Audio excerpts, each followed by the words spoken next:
Putri, presiden kita sangat muda dan luar biasa, dan tunangannya juga lumayan. Mereka pasangan yang serasi. Safira tidak memperhatikan tingkah laku putri yang tidak biasa. Dia menari dengan penuh semangat. Kata tunangan seperti seember air dingin yang dituangkan ke kepala putri, dan dia tiba-tiba dibawa kembali ke dunia nyata oleh percikan dingin itu. Dia dengan lembut mengalihkan pandangannya dan menatap wanita anggun dan berdiri di samping Tuan Presiden. Mereka berdiri bergandengan tangan, tampil di hadapan seluruh bangsa. Presiden baru dan tunangannya adalah pasangan yang mempesona. Melihat mereka dari jauh saja sudah cukup, membuat siapapun mengagumi betapa sempurnanya mereka. Safira, siapa nama presiden barumu? Putri meraih Safira dan bertanya dengan cemas. Nama Tuan Presiden adalah Gavin Hermawan, dan tunangannya adalah Saras Aditama. Dia juga berasal dari keluarga berpengaruh. Jawab Safira. Gavin Hermawan? Putri mengulangi nama ini dalam pikirannya. Tidak ada David dalam namanya. Jadi apakah dia ada hubungannya dengan saudara laki-lakinya David? Presiden baru negara A, dan saudara David dari ingatannya. Bagaimana mungkin dia tiba-tiba berpikir bahwa presiden baru adalah saudaranya David? Mungkin di dalam hatinya, kakaknya David memang berpenampilan seperti seorang presiden. Dia tampan dan memiliki fitur wajah yang bagus. Kapanpun dia tersenyum, senyumannya seperti hangatnya matahari di musim dingin dan dia bisa memancarkan kehangatan. Melihat putri dalam keadaan linglung, Safira mengulurkan tangan dan melambaikan tangannya di depan matanya. Putri, ada apa? Safira, aku ingin bertemu dengan presiden barumu. Ada yang ingin kutanyakan padanya. Putri bukanlah orang yang mudah gentar jika ada masalah. Sebaliknya, dia adalah seorang wanita kecil yang tidak akan pernah menyerah sampai dia mencapai tujuannya. Daripada terlalu khawatir, dia ingin bertanya langsung padanya. Jika dia adalah saudara laki-lakinya David, maka dia pasti akan mengingatnya. Bahkan jika dia tidak memiliki ingatan yang jelas tentangnya, karena mereka menghabiskan banyak waktu bersama sebelumnya, dia akan tetap mengingatnya. Jika dia mengingatnya di usia yang begitu muda, maka kakaknya David pasti akan mengingatnya juga. Putri, apakah menurutmu presiden baru kita adalah kakakmu David? Mata Safira membelalak dan wajahnya penuh rasa tidak percaya. Apakah gadis ini sudah gila mencari kakaknya David?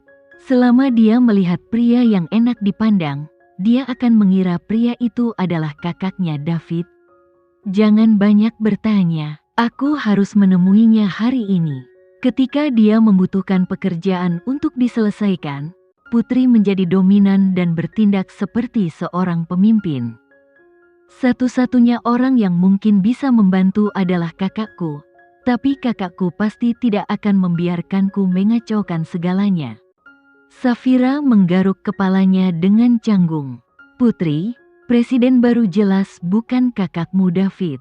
Menyerah saja. Presiden baru mereka adalah putra ketiga dari mantan presiden. Sangat sedikit orang yang pernah melihat wajahnya sejak dia masih kecil. Keluarganya melindunginya dengan sangat baik. Bagaimana dia bisa bepergian dan mengembara ke luar negeri, dan mengenal putri yang masih muda? Putri mengganti topik pembicaraan dan berkata, Tuan Presiden akan kembali ke kantornya nanti, kan? Tentu saja, setelah pidato, mereka harus mengadakan pertemuan untuk dihadiri. Saat berbicara, Safira merasa ada yang tidak beres. Putri, tidak mungkin, aku tidak punya nyali. Yah, aku tahu kamu tidak punya nyali. Aku bisa pergi sendiri. Putri harus segera melakukan sesuatu setelah dia memutuskan untuk melakukannya. Dia sangat gigih. Putri, bagaimana caramu masuk? Safira menyadari bahwa dia membuat masalah lagi, dan kali ini masalahnya sangat besar. Bukankah kita punya izin kerja? Kita selalu bisa memikirkan cara untuk menyelinap ke kantor presiden. Bertukar pikiran tentang berbagai cara selalu menjadi keahlian Putri.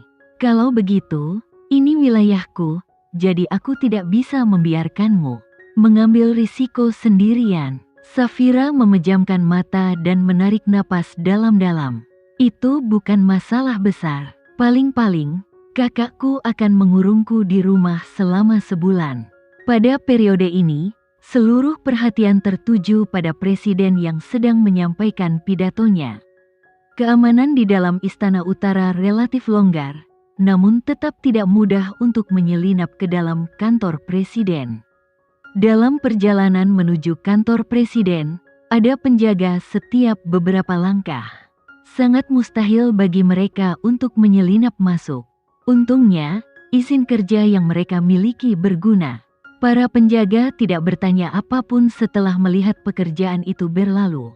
Mereka berjalan sampai ke kantor presiden dengan mudah. Penataan dan desain kantor kepresidenan terlihat cukup klasik, dengan desain yang hampir mirip dengan kantor kepresidenan yang pernah dilihat Putri sebelumnya. Kantor tampak elegan, mewah, dan terawat. Putri melihat sekeliling dan menemukan bahwa tidak ada kamera di kantor, jadi untuk saat ini kamera tersebut tidak akan ditemukan. Tapi Safira khawatir, membayangkan dikurung di rumah selama sebulan oleh kakaknya benar-benar membuatnya takut. Dia menarik lengan baju Putri dan berkata, "Putri, ayo kita bersembunyi di balik rak buku, ya? Saya khawatir kakak saya akan masuk bersama Pak Presiden. Jika dia melihat kita, kita akan celaka." Oke, Putri langsung menyetujuinya. Tujuan utamanya adalah bertemu dengan Tuan Presiden mereka, dan menanyakan apakah dia adalah saudara laki-lakinya David. Jika ada banyak orang, dia mungkin akan diusir sebelum dia bisa membuka mulut. Bersembunyi di balik rak buku, Safira gemetar karena gugup, tapi Putri tetap tenang seperti biasanya. Dia memegang tangan Safira dan berkata, "Safira, jangan takut. Aku akan bertanggung jawab jika terjadi sesuatu. Aku tidak akan membiarkanmu dihukum karena aku." Tapi kakakku sangat menakutkan saat dia marah. Kakaknya biasanya memperlakukannya dengan sangat baik. Dia memberikan semua yang dia butuhkan dan banyak lagi. Namun jika dia melakukan kesalahan, kakaknya tidak akan membiarkannya begitu saja. Putri hendak mengatakan sesuatu untuk menghibur Safira, ketika dia tiba-tiba mendengar pintu dibuka. Kemudian dia mendengar langkah kaki. Sepertinya ada beberapa orang yang masuk. Dia segera diam dan bersiap untuk menilai situasi terlebih dahulu, sebelum membuat rencana selanjutnya. "Pak Presiden, upacara pelantikan berjalan sangat baik, dan tingkat kepuasan bangsa terhadapmu mencapai 80%. Yuda yang angkat bicara. Mendengar suara itu, Safira begitu ketakutan hingga kakinya lemas, seperti ketahuan oleh kakaknya. "Putri, apa yang harus kita lakukan? Aku sangat takut." Dia mengucapkan kata-katanya kepada Putri. Putri meraih tangannya dan memberinya tatapan meyakinkan. Tapi Safira sangat takut. Dia tidak bisa berdiri diam dan terlatih-tatih, sehingga tubuhnya terjatuh di rak buku. "Siapa ini?" Yuda meraung. Dan penjaga segera menerobos masuk ke ruangan dengan senjata di tangan dan bergegas menuju Putri dan Safira. "Saudaraku, ini aku. Tolong jangan tembak." Dibandingkan terbunuh secara tidak sengaja, Safira lebih memilih dihukum oleh kakaknya. "Safira, kamu terlalu nakal. Bawa dia kepadaku." Yuda hampir kehilangan kesabaran. Tapi dia melihat Putri berdiri di samping Safira. "Tuan Baskara, kami tidak bermaksud jahat di sini. Kami hanya ingin melihat orang seperti apa presiden itu, karena dia mampu memenangkan cinta dan rasa hormat rakyat." Putri keluar dari balik rak buku dan berdiri di depan Safira, lalu dia memandang Yuda dengan tenang. Saat dia melihat Putri, Jason tahu bahwa dia tidak dapat mengambil tindakan apapun. Dia melambaikan tangannya dan memberi isyarat kepada para penjaga untuk pergi, lalu memandang ke arah Tuan Presiden mereka. Putri juga memandang Tuan Presiden mereka dan tersenyum. Tuan Presiden, kamu mencintai orang-orang seolah-olah mereka adalah anakmu sendiri. Kamu tidak akan menghukum orang yang mencintaimu, bukan? Gadis yang cerdas. Dia menyanjung dan memberi Tuan Presiden langsung angkat bicara begitu dia membuka mulutnya. Kalau Pak Presiden memang ingin menghukum mereka, sepertinya dia tidak menyayangi rakyat seperti anak sendiri. Putri memandang Gavin Hermawan dengan penuh perhatian, dan dia juga memandangnya. Suara putri kecilnya terdengar sangat menyenangkan, dan samar-samar dia bisa mengingat suaranya ketika dia masih muda. Dia membayangkan bagaimana dia memanggilnya, Saudara David, dengan lembut.